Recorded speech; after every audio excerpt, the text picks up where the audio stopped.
안녕하세요. 안녕하세요. 오늘 하루도 고생 많으셨습니다, 부장님들. 저는 지금 별이연대 지회장을 맡고 있는 김태훈이고요. 오늘 저희가 강연을 준비했어요. 이제 우리의 노동에 대해서 활동가로서의 노동이란 무엇인가에 대한 주제로 저희 조성주 선생님께서 강연을 해주실 거고요. 서울시 전 서울시 노동협력과이세요. 노동에 대해 굉장히 이해가 깊으시고 저도 몇 번 뵀었는데 사석에서 많은 영감을 얻었다고 해야 되나? 그래서 많은 도움을 받고 있습니다. 이따가 7시에 가셔야 되는 분들이 계시다고 들었어요. 그래서 이제 강연이 그때까지 아마 계속 진행될 수도 있을 것 같은데 만약 계속 진행된다면 이제 조용히 이제 자리를 비워주시면 될 것 같습니다. 자, 그럼 박수로 한번 모셔보겠습니다.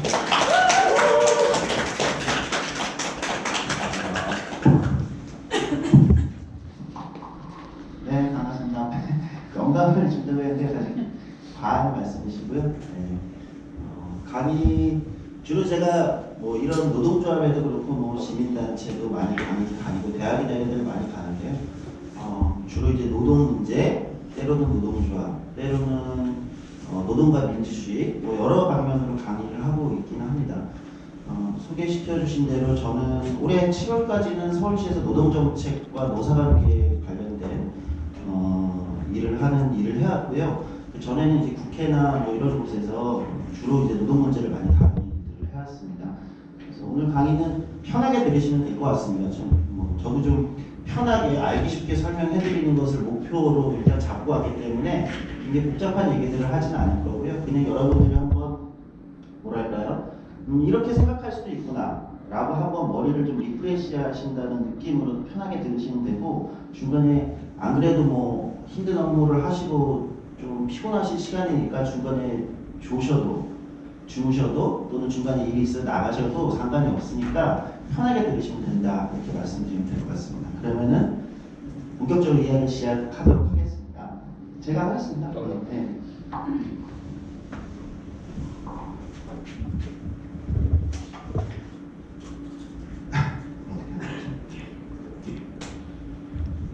어떻게 하고 넘어갔나요? 스페이스 받으면 되죠. 스페이스는 물러나 않는 것은.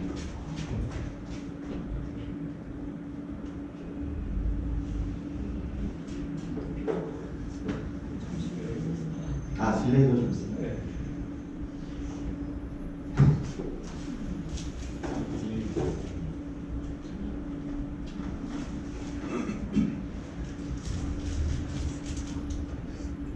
다운된 것 같지 않나요?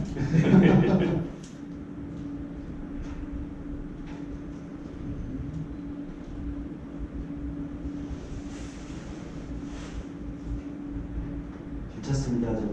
행사에는 늘 이런 행사 많이 해보셔서 아시죠? 여기 뭐 아름다운 자리 내는데도 여러 가지 이벤트나 행사를 많이 하실 것 같은데 기획을 늘 사건 사고가 있으니까요.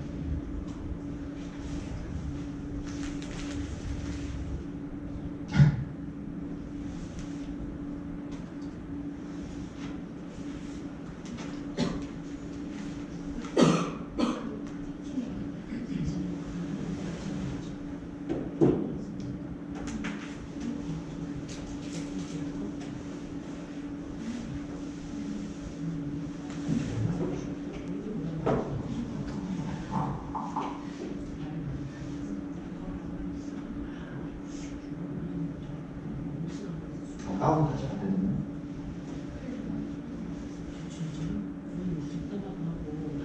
혹시 강의를 듣기 전에 자기는 노동조합에 대해서 나는 들어본 적이 있다, 뭐 이런 분들 계신가요? 그냥 노동조합이라는 이름은 뭐 뉴스나 이런 데서 당연히 보셨을 거고, 근데 구체적으로 노동조합이 무엇이다 라는 거를 뭐 강연이나 설명을 들으신 적이 있다던가 아니면 학교에서 배운 적이 있다. 학교에서 잘 안 가르쳐 주시죠.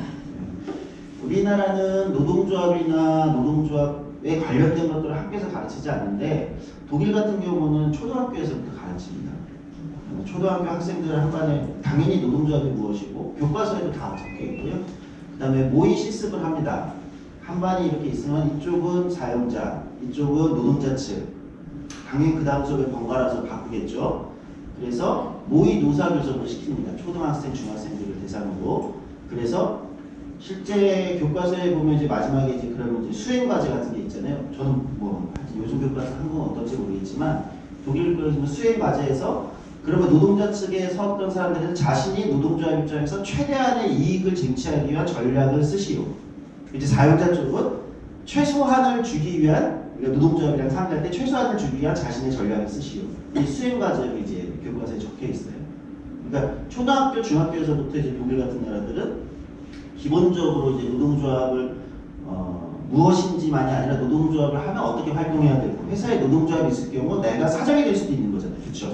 그 학생이 나중에 커서 사장이 됐을 때는 어떻게 해야 되는 거고, 어떤 거는 하면 안 되는 거고, 또는 사장이 됐을 때 나의 최대 이익을 지키기 위해서는 어떻게 해야 되고, 이런 거를 초등학교, 중학교 때부터 배우거든요. 당연하게 배웁니다.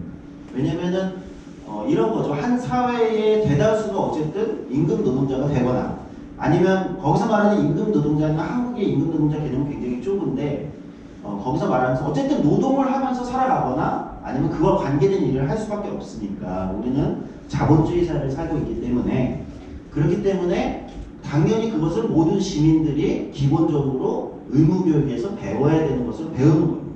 왜냐면 그 사람이 이 국가의 국민이라면 어떤 식으로든 그 문제에 관련돼서 살아갈 수밖에 없기 때문에, 그것에 관련해 우리가 마치 윤리를 기본적으로 배우듯이 초등학교, 중학교에서 기본적으로 국어를 배우듯이 예를 들면 똑같이 그것을 배웁니다. 이제 한국은 워낙 우리가 이제 7, 80년대 권위주의 정권 시절을 겪었고, 노동이란 단어 자체가 이제 불운시되던 권위주의 정권 시절이 있었고, 노동조합이라는 건 더 불운시 됐었죠. 지금도 좀 그런 영향이 남아있는데, 그렇기 때문에 우리는 이제 그런 것들을 좀 학교에서 배운다는 게 이제 머릿속에 잘, 초등학교, 중학교에서 모의 노사 교섭을 한다는 것 자체가 이제 우리는 좀 익숙치 않을 수 있는데, 사실 외국에 가면은 좀 흔한 일들이긴 합니다. 앞에는 제가 민주주의에 대한 얘기를 먼저 시작하려고 합니다. 이게 당연한 얘기, 제가 오늘 하는 강연의 목적은 여러분들이 당연하다고 생각했던 것들을 조금 다르게 생각해 보는 게 목적입니다. 좀 전에 독일의 초등학교에서 노사 교섭을 가르친다라는 것처럼 조금 이상하게, 한국 같으면은 아마 언론에 나오고 난리가 났을 거예요. 그런 걸 한다면. 근데 딴 데서는 당연하게 여겨지지만 우리한테 당연하게 여겨지지 않는 것들, 이런 것들을 한번 리프레시하면서 여러분 생각해 보시면 좋겠는데, 그러니까 민주주의라는 거를 뭐라고 규정하는 여러 가지가 있는데, 기본적으로 민주주의의 원칙이라는 건 다른 생각을 가진 사람들이 살아간다는 전제에서 있는 겁니다. 그러니까 우리는 보통 학교나 이런 데서 민주주의는 1인 1표다 이것만 배우는데, 사실 그거는 1인 1표는 민주주의 아닌 데서도 있어요. 민주주의 아닌 데서도 있고, 투표하는 것 자체가 민주주의라고 원래 얘기하진 않는데요. 근데 민주주의 하나의 요소일 뿐입니다. 어쨌든 민주주의라는 정치제도의 가장 기본적인 원칙은 우리는 모두 다른 생각을 가지고 살아갑니다. 그러니까 어떤 한 생각이 절대적으로 옳을 수 없다는 게 민주주의 정치의 가장 기본적인 원리입니다. 그렇기 때문에 다른 생각을 가진 수천 수백만의 사람들이 살아가면서 어떻게 사회에서 서로 공격하지 않고 폭력을 행사하지 않고 조화롭게 살아갈 거냐, 이걸 위해서 수많은 제도들을 만드는 거거든요. 뭐 그런 거다. 어쨌든 여러분이 잘 아시는 민주주의는 1인 1표로 상징되는, 이걸 정치적 평등이라고 합니다. 1인 1표.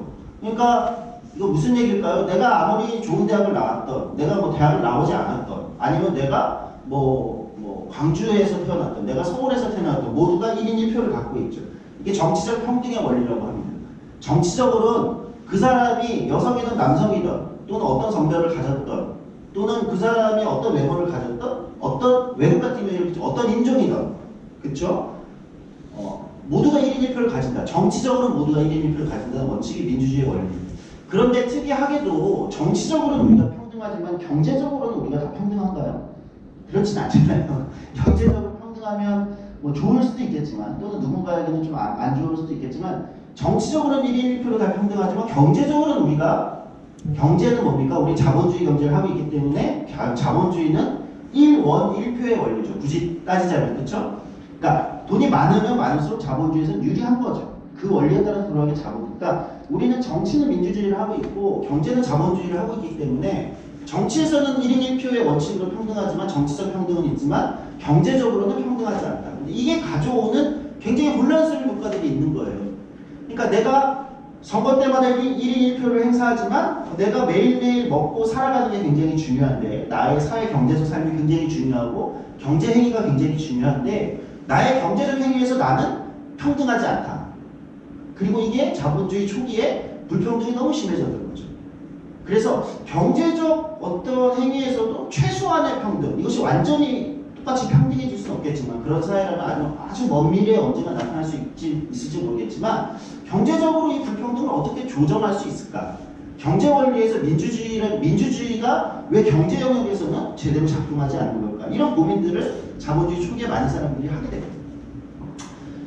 어쨌든 그런 과정에서 이제 노동조합이라는 또 결국은 탄생하는 거고 노동 문제라는 것이 나오는 것인데요. 어쨌든 그렇습니다. 근데 어쨌든 민주주의에서 제가 여러분께 좀 말씀드리고 싶은 건 민주주의가 우리가 1인 1표만 원리로 있는 게 아니라 그 나라가 민주주의 국가냐 아니냐를 결정하는, 그러니까 세계적인 민주주의 이론 연구자들이나 석학들에게 물어보면 그 나라의 민주주의 국가냐 아니냐를 판단하는 기본적인 요소들이 있어요. 그 중에 제일 첫 번째로 치는 건 1인 1표의 원칙은 당연하게 있겠지만 두 번째로 치는 건 결사의 원리입니다. 우리 헌법에 뭐가 있죠? 언론, 출판, 집회, 결사의 자유가 있다고 하잖아요. 근데 사실 이거는 우리가 잘 요즘 촛불 집회나 이런 것 때문에 대한민국은 민주공화국이다라는 헌법 일정은 우리가 잘 알아도 밑에 굉장히 헌법적 권리라고 언론, 출판, 집회, 결사의 자유가 있다라고 하지만 잘 이걸 고민해 본 적이 없어요. 언론의 자유, 이건 이해 가시죠? 출판의 자유도 이해가 가실 거예요. 집회의 자유도 이해가 가시고, 근데 결사의 자유는 우리가 잘 생각해 보지 않아요. 헌법적 권리인데 이건 헌법적으로 시민들에게 주는 기본권이라고 합니다.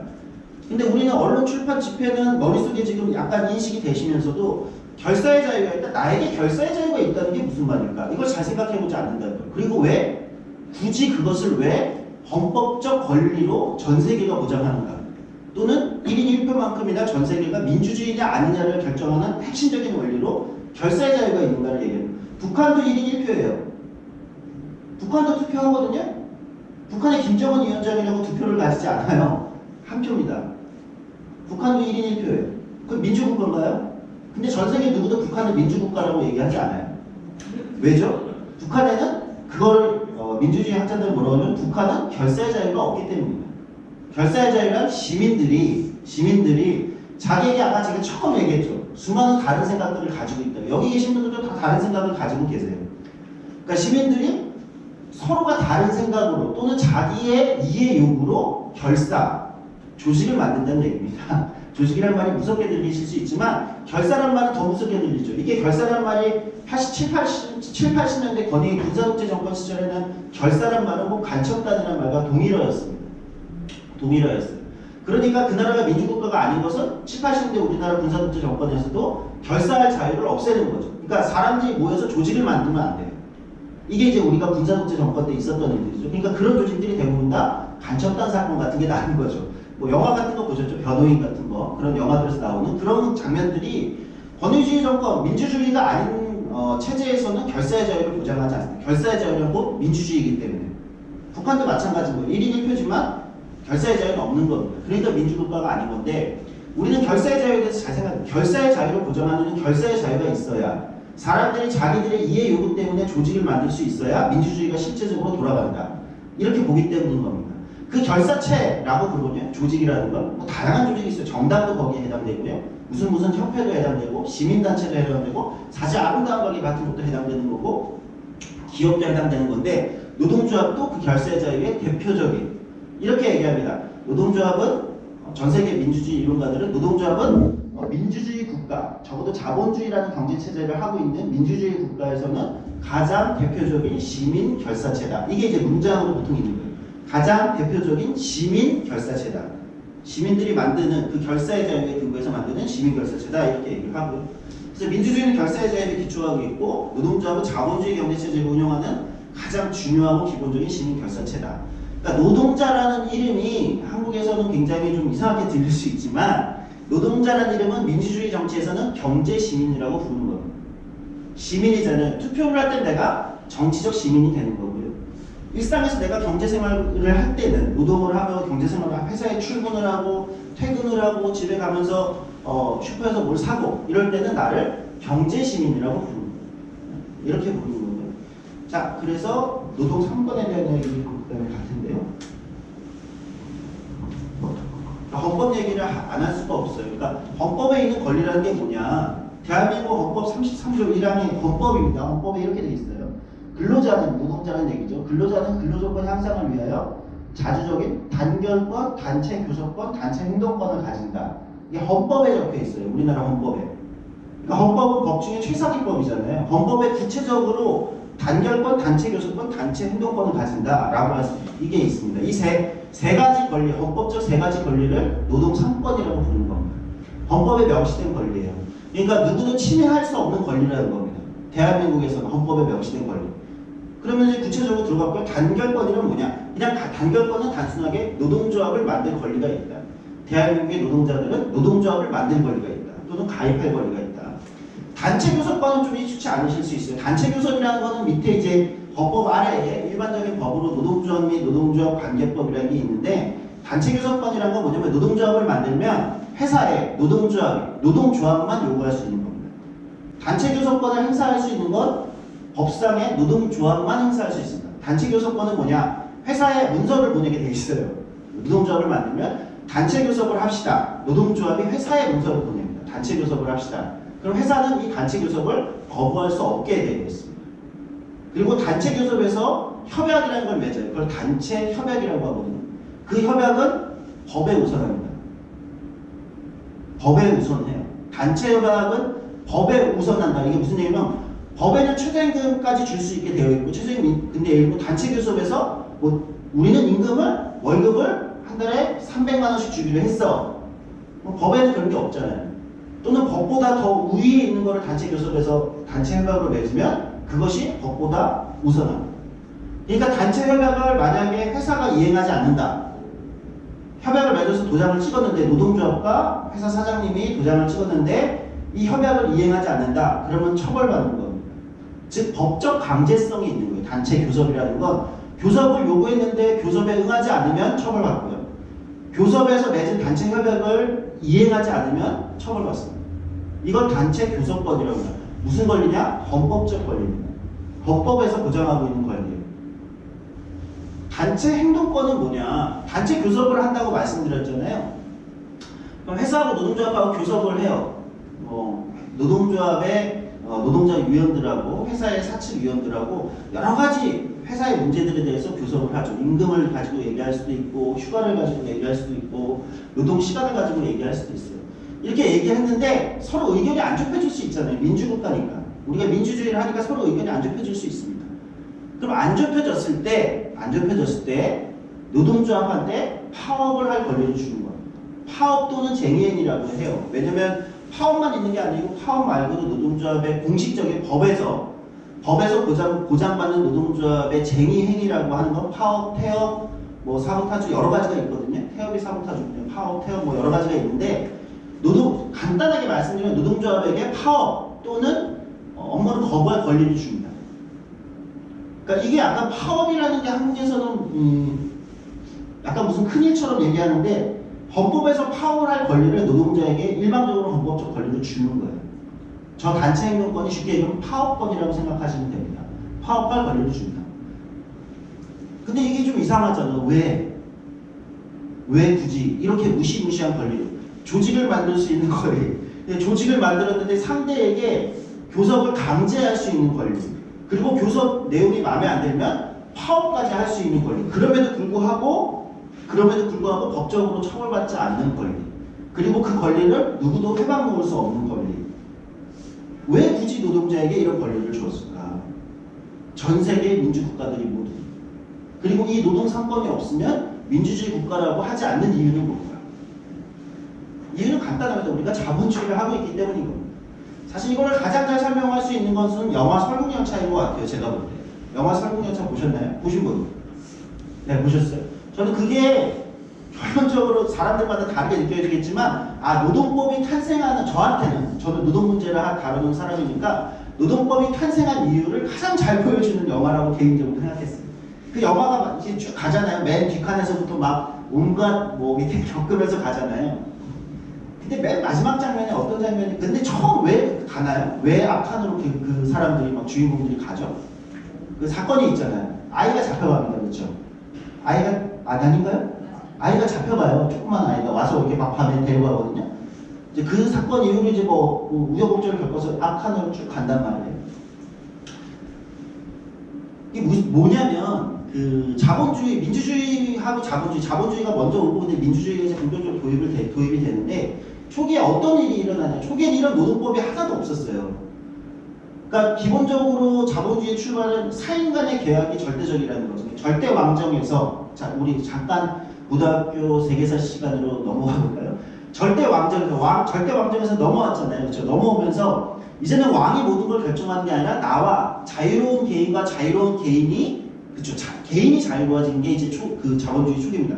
자유로운 개인과 자유로운 개인이 계약을 맺는 거잖아요.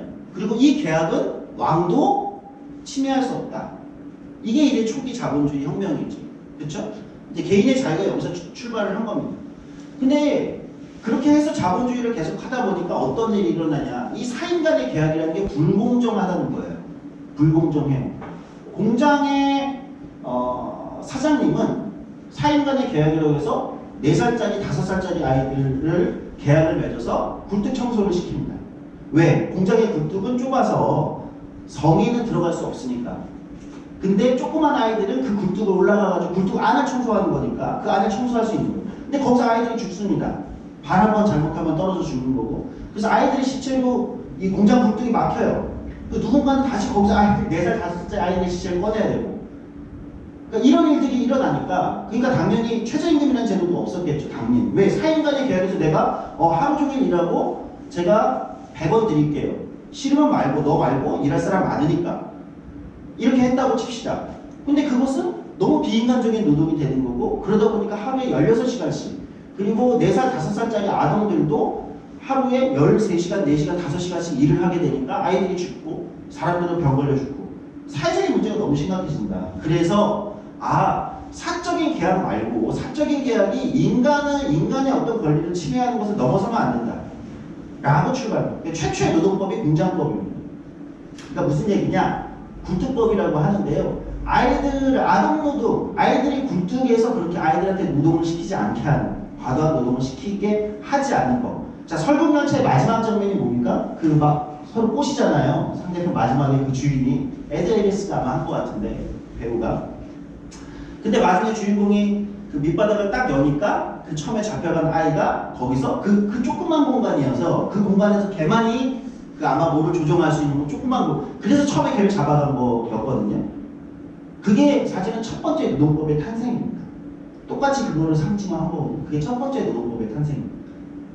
저는 설국열차라는 영화를 개인적으로 그렇게 재밌게 보진 않았는데 마지막에 그 장면이 이게 처음부터 끝까지 저한테는 노동법의 탄생처럼 느껴졌다 이렇게. 그리고 실제 그렇게 의도를 한 거고요. 봉준호 감독이. 네, 그렇습니다. 이제 노동 3권 구체적으로 노동조합이란 무엇이냐? 근데 단순하게 적혀 있습니다. 근로자가 주체가 되어 자주적으로 단결해서 근로조건 유지 개선, 경제적 사회적 지위 향상을 도모함을 목적으로 하는 단체. 뭐 법률 용어 그대로 갖고 온 거거든요. 한국에 있는 노동조합법을 그냥 가져온 겁니다. 그러니까 간단한 얘기죠. 근로조건을 유지 개선하거나 노동자의 경제적 사회적 지위를 향상하기 위한 조직이다. 사람들이 제일 무서워하는 거, 파업, 노동쟁이, 쟁의 뭐 이런 건데요. 법에 정해져 있는 겁니다. 노동쟁이라는 게 아까 말씀하셨다시피 사용자와 사용자 단체가 노동자와 사용자 간에 결정에 관한 주장이 불일치했을 때 분쟁이 일어난다. 근데 이거는 법으로 보장한다. 이렇게 되는 겁니다. 법으로 보장한다. 자, 쟁의 행위는 파업을 이렇게 할 수 있다. 법으로 보장하는 겁니다. 그 마지막에 뭐라고 되어 있냐면요. 이렇게 되어 있어요. 이 법에 의한 단체 교섭 또는 쟁의행위로 인하여 손해를 입은 경우에 노동조합 또는 노동자에 대하여 그 배상을 청구할 수 없다. 이게 뭐냐면 손해배상 청구를 못하게 되어 있습니다. 파업을 한 노동자에 대해서 예를 들어 너 때문에 우리 회사가 손해를 입었어. 이만큼 생산을 못했어. 이번 주에 영업을 못했어. 네가 배상해 라고 하지 못하게 하는 겁니다. 그렇게 하면은 누구도 파업을 못하잖아요. 그럼 아까 헌법적 권리가 제한이 되잖아요. 파업, 단체 행동권. 왜 단체 행동권을 줬을까? 이건 단순합니다. 리스크를 지라 이거예요. 아주 정확하게 말씀드릴게요. 단체 행동권을 헌법적 권리로 주게 된 이유, 단체 교섭권, 단결권은 좀 맥락이 다르지만 단체 교섭권과 단체 행동권, 특히 단체 행동권을 준 이유는 리스크를 크게 만든 겁니다. 법으로. 이게 좀 역설적, 제가 말씀드린 계속 노동법을 제대로 노동 문제를 본다는 건 아까 설국열차 예를 들었다시피 굉장히 역설적인 상황을 계속 보셔야 되는 건데 리스크를 크게 만든 겁니다. 파업이 들어가면 사용자가 손해를 크게 입잖아요. 리스크가 크잖아요. 그렇죠? 회사도 손해를 크게 입잖아요. 그렇죠? 물론 뭐 굉장히 부자 회사면은 뭐 파업 며칠 해도 손해를 안 입을 수 있지만 다수 회사는 어쨌든 손해를 입는 거잖아요. 그만큼의 리스크를 크게 만든. 그러면 파업을 들어가는 리스크가 크니까 파업이 들어가면 근데 파업이 들어갔을 때 그걸 내가 손해배상도 할 수 없어. 그럼 어떻게 될까요? 그 리스크 크게 만들었기 때문에 사용자는 노동자와 단체 교섭에 성실하게 응하게 되는 겁니다. 이해하셨나요? 뒤로 가면 리스크가 크기 때문에 이건 무슨 얘기냐? 역설적으로 왜 이렇게 높은 권리를 줬을까? 노동자에게만 유리한 것처럼 보이는 헌법적으로 왜 그러냐?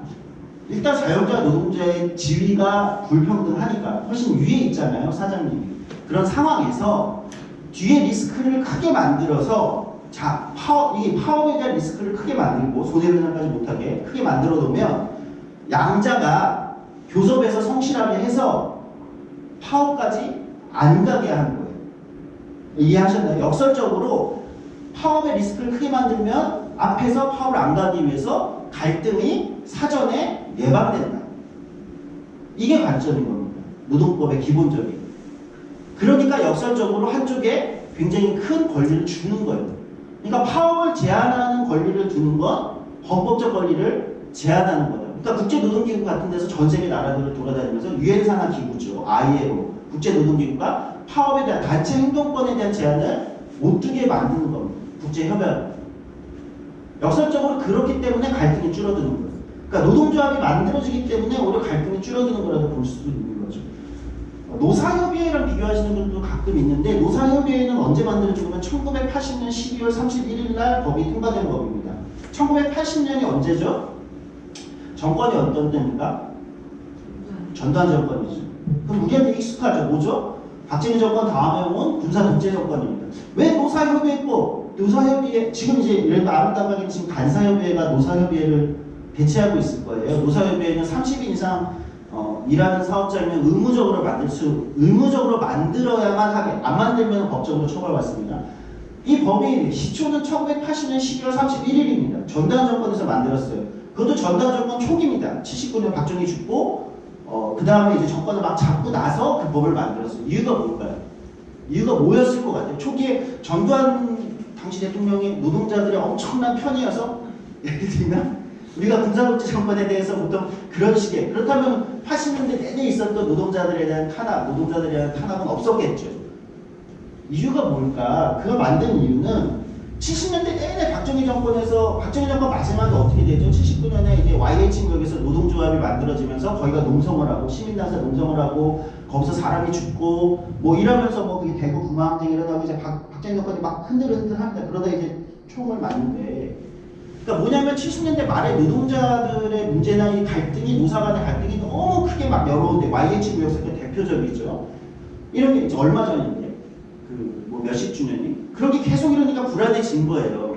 근데 이제 어쨌든 박정희 전 대통령이 총을 맞고 죽었고 이제 전두환 정권이 잡았는데 그러면은 사회에 이렇게 만연한 노사 갈등을 어떻게 이걸 잠재워야만 내가 계속 독재 정권을 할 수 있는데 이 갈등은 계속 올라오는 거예요. 왜? 노동자들이 너무 탄압받고 차치받으니까 너무 못 살았으니까 그때 노동자들이.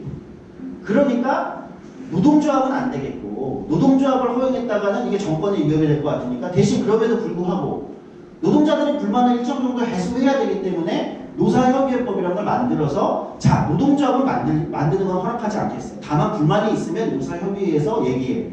대신 노사협의회는 세 가지 권리, 헌법적 세 가지 권리 중에 뭐를 안 주니까 단결권은 있는 거예요. 그럼 노사협의회 만들 수 있으니까.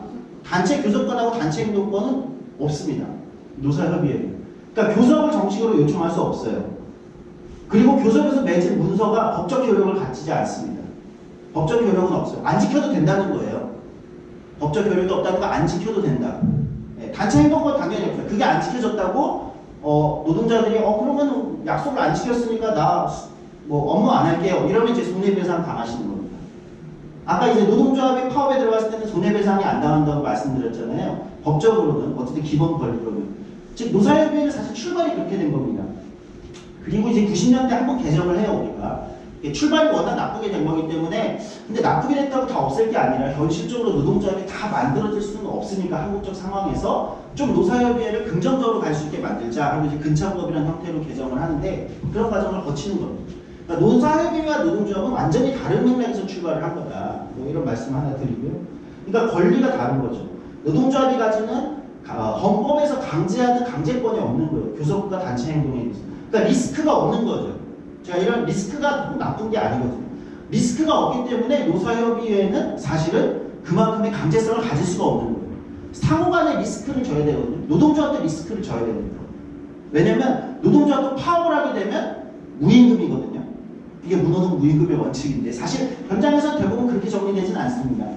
좋은 노사가 아무리 치열하게 싸우고 지금 철도노조 파업 중인데요. 어쨌든 노사가 아무리 치열하게 싸워도 현장에서는 대부분 노사가 마지막에 그래도 뭐 파업한 일수의 뭐 절반은 우리가 퉁칩시다 뭐 이렇게 정리되는 경우가 많은데 어쨌든 노동자도 리스크를 지는 겁니다. 뭡니까? 내가 파업한 기간은 임금을 못 받는 거예요. 그러니까 철도노조 지금 파업 중인데 철도노조는 사실 유명한 건 외국의 노조들인데요. 외국의 영국 철도노조, 뭐 외국의 노조들은 노동조합이 외국의 미국의 철강노조 같은데 노동조합이 쌓아놓은 기금 제일 유명한 캘리포니아 공무원노조 캘리포니아 공무원노조 같은 데는 노동조합이 쌓아놓은 기금이 거의 한 5천억 정도 1,000억대 이상이 됩니다. 이게 뭐냐 파업에 들어갔을 때 법적으로 임금을 못 받잖아요. 노동조합이 평소에 쌓아놓는 겁니다. 평소에 조합원한테 한 달에 10,000원씩 내세요 이렇게 쌓아서 이걸 계속 쌓아요. 그리고 은행에 집어넣어요. 그래서 이게 계속 커져서 이 돈을 쌓아놓고 파업에 들어가면 노동조합이 자기가 쌓아놓은 기금에서 임금을 대신 주는 겁니다. 노동자들한테, 조합원들한테. 근데 평소에 파업을 안 하잖아요. 그럼 임금이 계속 쌓여요. 그럼 이제 캘리포니아 공무원 노조는 이걸 어떻게 하냐면 근데 이렇게 그냥 쌓아놓을 게 아니라 펀드 투자를 하자. 전 세계에 헤지펀드 투자를 합니다. 수익률이 굉장히 높아요. 예, 그 투자도 받아요. 뭐 이런 건데 한국도 철도노조 같은 데도 지금 파업 들어갔는데 그럼 이제 무임금이거든요. 그러면 아니 노동자 입장에서 아무리 파업을 해도 좋지만 나의 조건에 향상시켜서 파업을 하면 좋지만 임금을 안 받으면 곤란하잖아요. 가족이 있는데 그 노조가 임금을 쌓아놓고 지금 철도노조가 그게 아마 한 200억이 넘을 거예요. 지금 그걸로 지급을 하는 겁니다. 파업 기간에. 돈이 다 떨어지면 이제 패배하는 거니까 돈 떨어지기 전에 이제 교섭을 성공시켜야 될 텐데 뭐 이런 거죠. 제가 세계에서 유명한 노동조합 조합원들을 모아봤습니다. 오바마 대통령 미국 대통령 시절에 오바마는 노동조합에 대해서 이렇게 얘기합니다. 만약 내가 가족을 먹여 살리기 위해 좋은 일자리를 찾고 있다면 나는 노동조합에 가입할 것이다. 오바마는 원래 시카고의 시민단체, 지역 주민 커뮤니티 운동부터 시작을 한 사람이어서 그 당시부터 노동조합하고 워낙 익숙하게 활동을 했었고요. 대통령 시절에도 공개적으로 이게 미국에서 있는 건데 미국의 대통령 시절에도 공개적으로 노동조합에 가입하세요. 노동조합에 왜 가입하지 않냐? 그래서 미국에서 돈을 가장 많이 버는 스포츠 스타는 보통 미국은 미시 축구 선수들이 돈을 많이 벌거든요. NFL 미국의 스포츠잖아요. NFL에 아주 유명한 연봉 3천만 달러, 2천만 달러 정도 받는 유명한 선수가 있어요. 터터백에 그 선수랑 같이 이제 하고 시민들이랑 간다는데 이 선수가 NFL 노동조합에 가입돼 있다. 연봉 2천만 달러를 받는 이 선수에게 노동조합이 필요하다면 지금 당신 연봉 얼마 받냐? 연봉 5만 달러? 당신 왜 노동조합에 가입하지 않냐? 이게 이제 오바마가 대통령 시절에 전국을 돌아다니면서 하는 얘기입니다. 메르켈 아시죠? 독일의 최장수 총리입니다. 메르켈이 총리가 될 때 이 인터뷰가 뭐냐면요. 메르켈이 이제 장관을 하다 총리가 되거든요. 근데 지금 14년째 하고 있는데 장관을 하다 총리가 될 때 총리가 되면서 가장 아쉬운 점이 뭡니까? 라고 메르켈한테 물었습니다. 기자가. 그러니까 당시 이제 신임 총리죠. 독일의 이제 기민당, 우리로 따지면 보수당이잖아요. 독일의 기민당. 앙겔라 메르켈 총리가 총리 당선 신임 인터뷰에서 가장 아쉬운 게 뭐냐? 총리가 되면서 총리가 되면 노동조합 조합비를 이제 노동조합 조합원 자격이 박탈돼. 근데 이게 무슨 얘기일까요? 장관일 때까지는 노동조합 조합원입니다. 왜? 장관은 자기를 해고할 권리가 누가 있습니까? 총리한테 있잖아요. 그렇죠? 독일은 이제 내각제니까. 그러니까 총리는 사용자고 장관은 노동자입니다. 그러니까 장관일 때까지는 노동조합 조합원 신분이 유지가 돼요. 메르켈은 훨씬 이전부터 원래 화학 쪽 이공계 출신인데 우리로 따지면 민주노총의 공공노조 산하에 있는 공공연구노조, 연구원노조 여기에 조합원 자격이었습니다. 수십 년간 조합비를 냈고 장관할 때까지 청소년부 장관할 때까지도 노동조합 조합원이었습니다. 조합비를 내고 공식적으로. 근데 총리가 될 때는 조합원 자격을 박탈해야 됩니다. 사용자가 되기 때문에. 그래서 이 인터뷰를 하는 겁니다. 총리도 역사의 주인인 노동자계급 신분을 유지하면서 노동조합비를 계속 낼 수 있었으면 좋겠습니다.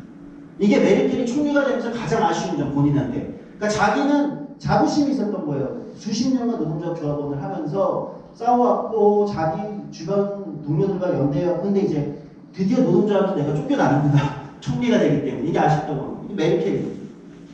밑에 누군지 아시죠? 박찬호 선수, 투머치 토커. 옆에는 지금 이제 제일 우리 한국인 출신이 제일 잘 나가는 류현진 선수입니다. 제가 왜 넣었을까요? 두 선수 다 노동조합 조합원이죠. 한국의 노동조합 조합원 아니죠. 메이저리그 노조 조합원입니다. 둘 다. 왜? 의무조합이에요. 의무가입이에요. 메이저리그 선수들은 메이저리그 물론 이제 마이너에서 메이저리그를 왔다 갔다 하는데 메이저리그에서 1년에 며칠 정도, 몇십일 정도 머물게 되면 조합원 자격을 획득합니다. 근데 두 선수 다 성적이 괜찮았어가지고 메이저리그 노동조합 조합원입니다. 메이저리그 노동조합은 자칭 별명이 전 세계 최강의 노동조합이라고 합니다. 류현진 선수 작년 연봉이 얼마인가요? 올해 연봉이 1,780만 달러입니다. 연봉 1,780만 달러. 우리나라 돈으로 한 200억 정도 되겠죠. 한화로 하면 200억 원 정도 되는데 메이저리그에는 류현진 선수보다 돈 더 많이 버는 선수들 많습니다. 올해 최고 연봉 받는 사람들 3천만 달러거든요. 그럼 연봉이 350억이에요. 다 조합원입니다. 파업도 합니다. 지금까지 6번의 파업을 했고요. 미국의 메이저리그 선수노조, 메이저리그 선수노조 6번의 파업을 했고 그 중에 유명한 파업은 3번인데 가장 유명한 파업은 1994년에 있었던 메이저리그 선수 파업입니다. 실제 미국에서 야구 경기가 중단된다는 것은 뭐랄까요? 저는 뭐 미국 안 살아봐서 모르겠지만 미국 사람들 야구가 워낙 일상적인 그 가족들하고 같이 가고 뭐 이런 거 있잖아요. 아메리칸 스타일이어서 엄청나게 큰 사건인데 94년에 메이저리그 선수노조가 파업에 결국 50일 동안 파업을 합니다. 클린턴 당시 대통령이 중재를 하죠. 양쪽을. 근데 중재에 실패해요. 그래서 50일 파업을 합니다. 그러니까 메이저리그에서도 이 선수들도 당연히 다 노동조합 조합원입니다. 만들어진 지 오래됐어요. 몇십 년이 더 거의 뭐 아주 초기부터 하면은 1960년대부터 따지면은 지금 거의 60년 가까이 돼가는 노동조합입니다. 옆에 유명한 농구 선수입니다. 뭐 요즘 젊은 분들 모르시지는 않을 것 같아요. 마이클 조던입니다. 당연히 노동조합 조합원이죠. 미국 NBA 선수 노조. 여기도 파업합니다. 공식적으로 파업해요. 그래서 역시 미국 사람들 농구도 좋아하기 때문에 NBA 농구가 파업한다는 건 굉장히 큰일입니다. 그래서 그 파업에 이게 노동자 입장에서 그거를 무기로 사용하겠죠. 아 그래 우리 경기 안 해. 우리 경기 안 해. 그러니까 왜? 이 사람들이 단순히 돈 많이 받으려고 돈 많이 받아요. 연봉 2천만 달러, 3천만 달러. 단순히 그 문제가 아니에요. 그 자기들도 불합리한 제도가 있어요. 뭐 셀러리 캡 문제에서부터 FA 제도 문제에서부터 야구나 뭐 스포츠 좋아하시는 분들은 조금 아실 수도 있는데 불합리한 문제에서 자신들의 권리를 지키기 위해서 노동조합에 가입하는 거고 그 안에서 자신들의 연봉이든 권리든 이적에 관련된 딴 팀으로 이적할 때의 자신의 권리든 이런 걸 지켜온 겁니다. 맨 오른쪽은 지금 뭐 잘 안 보이시는데 저건 이제 스페인의 소방관 노조입니다. 소방관 노조는 한국에서는 법적으로 소방관은 노동조합을 만들 수 없게 되어 있습니다. 아직까지. 아마 뭐 곧 개정될 거라고 보고요. 유엔사나 ILO에서 한국이 소방관에게 소방관과 경찰에게 노조를 만들지 못하게 하는 것에 대해서 지속적으로 지금 20여 년째 그 법을 풀어라. 소방관과 경찰에게도 노조를 만들 수 있게 해라. 이렇게 요구하고 있습니다. 그러면은 우리나라가 소방관 노조나 경찰 노조가 있다는 게 어색하실 수 있는데 여러분들이 아는 대부분의 국가들에서는 경찰과 소방관은 대부분 다 노동조합에 만들 수 있고 가입할 수 있습니다. 제일 유명한 건 프랑스죠. 프랑스는 소방관 노조가 파업하면 경찰 노조 조합원들이 가서 그걸 진압하는데 거꾸로 경찰 노조가 파업을 하면 소방관 노조 조합원들이 가서 어쨌든 질서 유지를 해야 되나 황당한 상황이 벌어지기도 하고요. 둘 다 같이 파업할 때도 있습니다. 그럼 이제 거의 시내가 마비되죠. 프랑스는 판사 노조가 있습니다. 판사 노조는 프랑스만 미국은 없을 거고 프랑스하고 유럽의 나라들은 판사 노조가 있습니다. 파업합니다. 판사 노조가 파업하면 어떻게 될까요? 그러니까 판결이 안 나는 거예요. 판결이 안 나는 거예요. 난리가 나겠죠. 한 나라의 사법 체계가 흔들립니다. 그런데 그것을 막을 수 없습니다. 왜? 권리니까. 노동의 권리니까. 헌법적, 거기는 헌법적 권리니까. 우리도 마찬가지. 우리 아직 판사노조는 만들어지지 않고 있고요. 소방관 노조 유명하죠. 네, 저건 이제 스페인 소방관 노조고요. 경찰 노조, 미국도 경찰 노조가 있습니다. 여러분 미국 드라마 좋아하시나요? 미국 드라마 보면 수많은 범죄물 때문에 경찰들이 많이 나오는데요. 대부분 다 노동조합 조합원입니다. 그러니까 자연스러운 거예요. 노동조합이라는 건 어느 곳에서나 자연스럽고. 그럼 미국의 경찰 노조는 처음에 무슨 일을 했을까요? 임금 근로조건 인상도 했지만 제일 미국의 경찰 노조가 초기에 많이 한 건요. 경찰 안에서 마피아들과 결탁한 부정부패, 마피아들과 결탁해서 부패를 저지르는 그런 사람들을 내부 고발하는 역할부터 시작했습니다.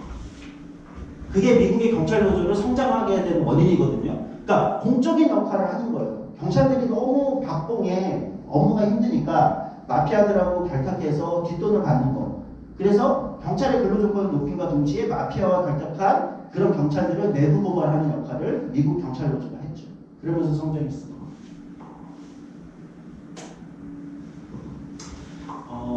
다양한 노동조합이 있어요. 최근에 대해서 노동조합이라는 거를 예를 들면 여러분의 시각에서도 꼭 이런 아름다운 가게 뭐 어디 여기에만 노동조합이 있고 다양한 게 있는데요. 군인노조 있습니다. 군인노조. 뭐 미국은 없을 텐데 유럽 가면은 군인노조 있어요. 그럼 사람들이 남자분들이 이렇게 묻는 경우 있어요. 아 모병제일 거예요. 직업군인. 모병제는 직업군인이잖아요. 근데 한국은 징병제니까 우린 직업군인은 아니니까. 모병제 나라만 있는 건 아니고요. 징병제 하는 나라들에서도 군인노조 있습니다. 네, 왜냐면 군인들도 노동을 하거든요. 노동을 정말 많이 하거든요. 군인들이. 군인노조 있고요. 이탈리아에서 제일 큰 노조 중 하나는 은퇴자 노조입니다. 이건 뭐죠? 은퇴한 사람들이에요. 직장 다니다가 정년 지나서 은퇴했는데 이 사람들도 노동조합을 만듭니다. 왜? 그 사람들도 은퇴해서 연금만으로 살 수 없는 경우가 있고, 그렇죠? 뭐 다양한 노동을 해야 되는 경우가 또는 연금 문제가 있기 때문에 이탈리아에서 가장 큰 노조 중 하나입니다. 은퇴자 노조예요. 경찰 노조 말씀드렸고요. 남미나 중남미에 가면 대부분 노점상들은 노동조합을 꾸리고 있습니다. 한국은 노점상이 노동조합을 만들지 않잖아요. 자영업자나 예를 들면 뭐 이렇게 생각하시는데요. 그렇지 않습니다. 외국에서는 노점상도 다 혼자 노동해서 살아가는 1인 노동자로 보기 때문에 노동조합을 가입하고 있고요. 스웨덴 전문직 노조, 스웨덴은 노동조합 조직률이 전 국민의 70%가 노동조합의 조합원입니다. 스웨덴 제일 큰 노조가 스웨덴 제조업 노조, 전문직 노조, 그 다음에 하나가 더 있는데 스웨덴 전문직 노조가 스웨덴에서 두 번째로 조합원 200만 명 규모, 150만 명 규모일 텐데요. 스웨덴 전문직 노조 조합원들은 누구냐? 의사, 약사, 교수, 변호사 이런 사람들이 스웨덴 전문직 노조 조합원들입니다. 당연히 파업하고요. 최근에 이게 뭐냐면 사진이 맨 밑에 기사, 그다음에 제가 일부러 조선일보 기사를 가져온 건데요. 시간이 좀 지나서 지금 교섭을 하고 있습니다. 뭐냐? 독일 금속노조 이게메탈이라는 독일 금속노조 전 세계에서 가장 최강의 노조라고 불리는데요. 여기에 독일의 유튜버들이 가입을 한 겁니다. 그래서 독일에 유튜버 노조가 생겼죠. 요즘은 유튜브 크리에이터라고 하나요? 어쨌든 그냥 뭐 유튜버라고 하잖아요. 지금 뭐 워낙 화제죠. 유튜버들이 뭐 돈도 많이 버는 사람들도 있고 또는 다양한 유튜버들이 있는데 지금 독일에서는 유튜버 노조가 생겨서 지금 구글하고 교섭을 하고 있습니다. 유튜브의 본사가 사실 구글이잖아요. 구글이 유튜브를 먹은 거니까. 그래서 구글 본사하고 지금 독일 유튜버들하고 교섭을 시작했습니다. 그러니까 우리 머릿속에 있는 노동조합이라는 거 한국에서 늘 뉴스에서만 보시던 빨간들은 노동조합만 생각하시게 아니라 전 빨간들이 뭐 두루두루 나쁘다고 멋은 없지만 멋대가리는 없지만 나쁘다고 생각하진 않는데 어쨌든 여러분들이 아시는 것보다 훨씬 다양한 노동조합이 있다는 겁니다. 유튜버 노동조합이 지금 교섭하고 있다. 그러니까 노동조합이라는 것을 너무 딱딱하게만 생각하실 이유는 전혀 없다. 노동조합은 결국은 시민들이 그러니까 자본주의, 민주주의와 자본주의라는 국가에서 시민들이 민주주의에서 나의 정치적 어떤 의견의 표현 대상이 되는 것은 보통 누굴까요? 내가 가입을 하거나 또는 그 표를 던지는 대상, 정당이 하는 거고요. 그렇죠? 정치 영역에서 정당이 그런 역할을 하는 겁니다. 정당에 내가 가입할 수도 있고 가입 안 할 수도 있고 또는 가입하지 않았지만 나 그 정당을 지지해 이렇게 할 수도 있고 경제 영역에서는 그 정당과 같은 역할을 하는 걸 보통 노동조합이라고 합니다. 사실은 사용자들의 이익도 누군가 대변해야 하기 때문에 사용자 단체도 들어가긴 합니다. 근데 그거는 사장님들이 가입하시는 거고요. 회사가 가입하는 거고 노동자들은 그래서 노동조합이 있는 거죠. 그러니까 단순한 오히려 이렇게 편하게 생각하시면 되는데 한국에서는 워낙 노동조합에 대해서 좀 복잡하게 생각하시는 게 있고요. 최근에 산업 변화에 따라서 다양한 노동조합들이 생기고 있다. 그래서 유튜버 노동조합 뭐 사례 말씀드렸고요. 한국으로 사례를 올게요. 너무 외국 얘기하면 너무 먼 나라 얘기처럼 들리는데 국내는 어쨌든 한국노총과 민주노총의 두 개의 총연맹, 그러니까 노동조합의 최상위 상급단체라고 있고요. 약 6,000개 정도의 노동조합이 있습니다. 우리나라에 6,000개 정도의 노동조합이 있고 OECD 국가에서 우리가 노동조합 조직률이 낮은 편이긴 한데 지금 약 12%에서 13% 정도의 조직률을 가지고 있습니다. 그러니까 뭐 전체 규모로 하면 한 250만, 좀 250만, 300만 조금 안 되는 정도라고 보시면 될 것 같아요. 전체 규모에서 그 정도가 노동조합에 가입해 있는 사람이고요. 국내에 훨씬 다양한 이게 왜 이렇게 뭐지? 밑에가 잘린 것 같아요. 예, 뭐 때문에 뭐지 밑에가 잘린 것 같은데 파일의 문제일 수도 있고 싶습니다. 사진 뒤에 가려준 것 같아요. 네, 제가 쓴 게 그냥 거기서 보여주죠. 굉장히 밑에도 있어요. 밑에 내려본 것 같습니다. 예. 자, 국내 다양한 노동조합들 말씀드릴게요. 뭐 제가 2010년에 처음 만났던 청년유니언, 아마 아름다운 가게와 아름다운 재단하고 굉장히 연관이 있고 박원순 시장이 있는데 왜 굳이 넣냐면 저게 청년유니언의 서울 지부인 서울청년유니언하고 박원순 시장하고 지금 아까 제가 노동 3번에서 얘기하면 단체 협약 같은 걸 맺는 겁니다. 근데 이제 공식적인 사용자가 아니어서 사회적 협약이라고 노동의 개념이 있거든요. 그래서 협약을 맺는 자리입니다. 시장하고 청년유니언하고요. 사실 청년유니언은 어떤 조직이냐면 청년 실업자도 가입할 수 있는 노동. 그러니까 일하는 사람 다 가입할 수 있는데 청년 실업자여도 그러니까 실업자여도 가입할 수 있는 노동조합이 청년유니언입니다. 근데 이게 이제 처음에 이명박 정부 때 저희가 만들었는데 2010년이니까 노동조합 설립식을 안 내줬어요, 정부에서. 그래서 저희가 싸웠죠. 엄청 싸우고 소송을 했죠. 소송을 하고 결국 저희가 다 이겼습니다. 대법원 확정 판결까지 해서. 근데 대법원 확정 판결 나기 전에 2013년에 박근혜 정부에서 이미 노동부 통해서 청년유니언을 합법노조로 인정했습니다. 청년 실업자도 노동조합을 만들 수 있다. 좀 특이하지 않나요? 회사 안 다녀도 노동조합 만들 수 있고 가입할 수 있습니다. 왜? 대한민국 시민이니까. 헌법적 권리니까. 아까 말씀드렸잖아요. 헌법적 권리이기 때문에. 옆에는 지금 구슬아 위원장인데요. 전국 대학원생 노동조합 위원장입니다. 민주노총 산하에 있고요. 대학원생들도 노동조합을 만들었습니다. 대학원생이 왜 노동조합일까? 근데 가만히 생각해보세요. 주변에 대학원생 친구들이나 후배들이나 자녀분들이 있으시거나 선배들이 있다면 가만히 생각해보시면 대학원생? 그렇죠. 이공계 대학원생들 연구실에서 사실은 연구하면서 계속 임금을 받아요. 근데 그 프로젝트비로 교수를 통해서 받는 게 문제죠. 근데 그게 나올 때도 있고 안 나올 때도 있고. 인문사회계 대학원생들 어떻습니까? 사실 수업조교라고 역할하지만 행정조교 비슷한 역할. 사실 노동을 하고 있는 거예요. 그래서 대학원생 노동조합이 만들어졌고 지금 대학원을 담당하는 한국의 부처는 교육부인데요. 교육부는 대학원생 지금 노동 문제를 해결하기 위해서 대학원생 노조하고 여기는 교섭은 아니고요. 정부 부처니까 정부 부처하고 대학원생 노조하고 지금 정책 협의를 지속적으로 진행하고 있습니다. 맨 오른쪽은 라이더 유니언. 이건 뭐 작년쯤에 만들어졌나요? 라이더 유니언 뭘까요? 최근에 이제 배달앱으로 여러분 배달 많이 시키시죠. 근데 이게 이제 옛날에 우리가 중국집에서 뭐 배달하면 중국집 그 아저씨가 철가방이라고 하는 아저씨가 이제 배달하러 오시는 거하고 지금 완전 다르잖아요. 배달하면 뭐 부름 뭐 이게 써 있는 다른 분들이 배달을 와요. 근데 그분들이 여러분이 주문하는 가게에 소속되어 있지 않잖아요. 어플리케이션 통해서 수수료를 받는 노동자들인데, 그러니까 사장이 누군지 정확하지 않은 거잖아요. 옛날에 중국집에서 배달하시는 분은 중국집 사장님이 나의 사장님이니까. 근데 지금은 그렇지 않잖아요. 배달 앱에서 여러분들이 시키잖아요. 그럼 배달은 따로 회사가 있다면 그 배달 앱 노동자들이 노동조합을 만들었죠. 저게 라이더 유니언입니다. 그러니까 한국에서도 사실은 2000년대 초반까지는 노동조합은 특별한 곳에서 특별한 사람들이 만드는 거. 예를 들면 공장 같은 데 있는 생산적 노동자가 만드는 게 노동조합이다 라는 인식이 강했습니다. 근데 지금은 한국에서도 변했고요. 이제 외국 추세를 쫓아가는 거예요. 한국도. 아까 독일에서 유튜버 노조가 만들어지듯이 여러분들이 일하고 있는 아름다운 가게와 유사한 데는 제가 뭐 참여연대 아시나요?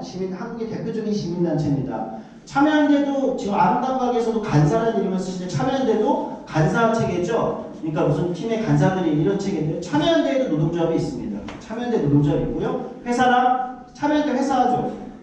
회사 법에서는 회사입니다. 참여연대도 법에서는 사장이에요. 참여연대 공식적인 대표가 사장이 되는 겁니다. 교섭하고 있습니다. 교섭하고 있고 협약도 체결을 하고 참여연대 노동조합이 있고요. 흥미로운 건 민주노총, 사무처, 민주노총, 노동조합 안에도 노동조합이 있습니다. 이것도 틀려요. 근데 그럴 수 있어요. 노동조합인데 민주노총 총연맹, 한국노총 총연맹쯤 가면 그 건물에 일하는 직원이 적어도 6, 70명, 100여 명입니다. 100명입니다. 그럼 그 사람들은 또 임금을 받고 일을 하는 거잖아요. 왜? 출퇴근이 있고요. 임금을 받고요. 휴가도 써야 되고. 노동자예요. 민주노총에 여러분, 민주노총에 있는 민주노총 사무처 상근 활동가들, 활동가이기도 하지만 사실은 나도 출퇴근하고 임금을 하기 때문에 나도 노동자입니다. 그래서 민주노총의 상근 활동가도 노동자이기 때문에 여기도 노동자가 있습니다. 좀 이해가 가시나요? 이 구조가? 그러니까 노동자와 활동가라는 것은 법적 지위는 없습니다. 활동가를 규정해놓은 법적 지위라는 건 존재하지 않아요. 그건 그냥 우리가 부르는 겁니다. 엄마를 법적 지위가 아니라 엄마라는 게 법에 있나요? 엄마를 규정한 누가 엄마가 될 수 있다? 없잖아요. 그러니까 그거는 어떤 역할을 의미하는 역할을 부르는 용어이지 법적 지위는 없다. 법적으로는 활동가든 간사든 뭐든 법적으로 가면 법 제도 안에서는 그냥 노동자인 겁니다. 활동가라는 건 없습니다. 그건 우리가 역할을 부를 때 강사가 제 직업은 아니거든요. 강사 역할, 강의하는 사람. 강사가 직업일 수도 있겠군요. 생각해보면. 어쨌든 우리가 엄마가 예를 들면 역할인 거지 법에 법적 역할이 있는 게 아니잖아요. 그렇죠? 그런 거와 같습니다. 유네스코 한국위원회 노동자 당연히 있죠. 서울복지재단, 서울시 여성재단 다 복지 여성 분야 일을 하는 공익재단이죠. 서울시 산하에 다 노동조합이 있습니다. 다 노동조합이 있어요.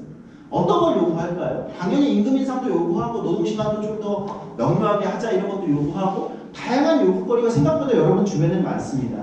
제가 어디 특정하지 않겠지만 제가 서울시에 있을 때 서울시 산하의 어떤 재단 비슷한 공익재단의 노동조합은 이런 요구를 하더라고요. 저는 신선하다고 느꼈습니다.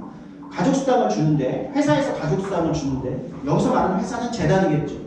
가족수당을 주는데 거의 이제 서울 여성재단 젊은 여성 직원들이 많았고 당연히 여성재단에 젊은 여성 직원인데 가족수당을 주는데 알겠다고. 그런데 나는 결혼하지 않고 남자친구와 동거를 하는데 지금 3년째 동거 중인데 나에게 왜 가족수당을 주지 않느냐. 근데 저는 굉장히 합리적이라고 느꼈어요. 아니 그래서 동거하다가 이별하면 그럼 가족수당 안 받으면 되잖아요. 근데 똑같이 같이 살잖아요. 그렇죠? 뭐가 다르죠? 둘이 신혼부부하고 법적으로 결혼 안 했지만 동거하고는 뭐가 다르죠? 사실 그렇게 생각할 수도 있어요. 이거는 회사마다 다 조합원의 생각들마다 차이는 당연히 민주주의니까 있을 수 있지만 회사가 받았죠.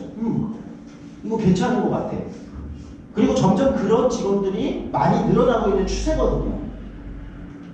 저같이 저 결혼 안 했거든. 저 같은 사람들한테는 저는 가족수당 이런 거 보면 좀 약간 왜 저 사람 가족이 있어요? 꼭 수당 받아가야 되나? 이런 생각이 들 때도 있어요. 근데 당연히 받아가야죠. 왜냐하면 가족이 있으면 그만큼 더 필요하니까. 근데 동거하는 사람에게는 왜 주지 않느냐? 노동조합이 그런 요구도 하고요. 회사도 그걸 받아요. 합리적인데 우리 여성재단인데 여성의 권리를 더 생각해야 되는데 당연히 더 합리적으로 들리는데 이게 점점 그런 가족 형태가 많아질 텐데. 네. 이런 거죠. 굉장히 다양한 방식의 요구는 우리 생각보다 많습니다. 육아휴직을 어떻게 사용할 거냐, 어느 기간만큼 사용할 거냐, 육아휴직 동안 예를 들면 승진이나 이런 데서 어쨌든 점수를 못 받는 문제는 어떻게, 이런 모든 것들이 사실은 단체 교섭에서 논의될 수 있는 거예요. 법적 강제성을 지닌 곳에서는 이 차이가 있는 거예요. 그리고 거기서 합의된 것은 법에 우선한다. 법보다 더 지켜야 되는 것이 되는 거예요. 그러니까 굉장히 다양한 방식이 있다. 우리가 좀 너무 노동조합이라는 것에 대해서도 우리가 좁게 생각하지 않았으면 좋겠고, 뭐 아름다움하게 지금 노동조합이 이제 만들어지고 있다고 제가 이야기를 들었는데 마찬가지입니다. 그리고 전통적인 한국의 노동조합들이 있어요. 80년대, 90년대에 만들어졌던 주로 이제 생산직이나 제조업을 중심으로 또는 사무직, 뭐 은행에 다 노조 있죠. 웬만한 은행들 다 노조 있습니다. 여러분이 이름되는 은행, 큰 은행, 1금융권은 다 노조 있어요. 은행들은 굉장히 노조가 있고 많은데 꼭 그런 노조하고 여러분은 또 비교하실 필요도 없다. 오히려 한국에서 우리가 뉴스나 신문에서 보던 노동조합들과 다른 방식이 아까 제가 동거하는 사람에게도 가족수당을 달라라고 요구하는 건 저는 신선하다고 젊은 약간 상대적 젊은 저한테는 신선하다고 느껴지고 이런 것처럼 딴 데서 하지 못하는 굉장히 다양한 요구들을 그리고 의미 있는 요구들을 실현해 나가는 노동조합이 될 수도 있다. 이런 말씀을 드릴 수 있을 것 같습니다. 자, 제가 드리는 말씀은 여기까지 하고요. 질문 있으면 받도록 하겠습니다.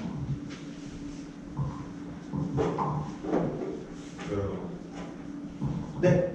중견 유니온 같은 네. 경우는 네. 이런 단체 교섭이나 아니면 요구안 같은 걸 받아들일 때 어떤 단체랑 하게 되는 거예요? 그렇죠. 그게 이제 처음에 많이 나왔던 거예요. 처음에 많이 나왔던 질문인데 사실은 이런 경우가 있어요. 조합원이 실업자도 할 수 있고 일하는 사람도 할 수 있고 뭐 다 가입할 수 있다고 말씀드렸잖아요.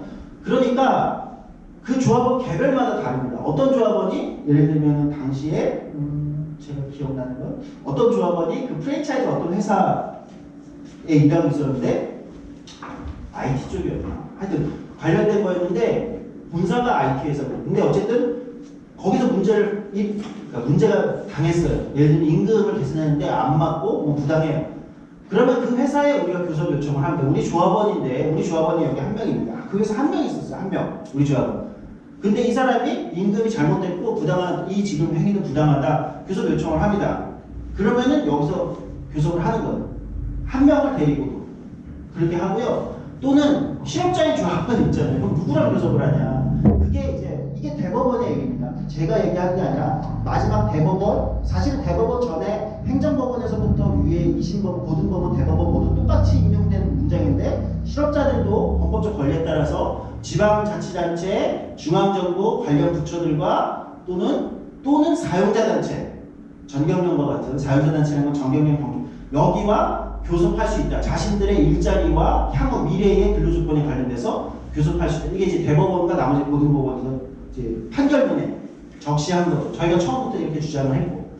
그렇기 때문에 아까 박원순 시장하고 서울청년위원회는 사실은 법적으로는 이건 이제 법적으로는 협의인데 법적으로는 협의 정도라고 봐야 되는데 일종의 교섭을 한 겁니다. 그래서 협약을 체결한 거고 이 협약을 물론 이 협약은 노동조합이 직접 맺은 단체 협약과는 법적으로는 지위는 달라요.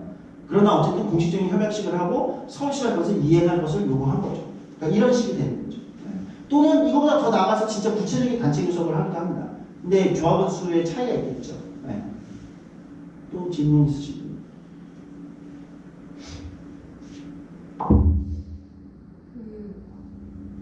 네. 네, 질문은 보다는 예를 들면 이제 제가 오늘 강연을 들으면서 노동조합, 그러니까 노동자라는 자각을 갖는 게 굉장히 중요하겠다.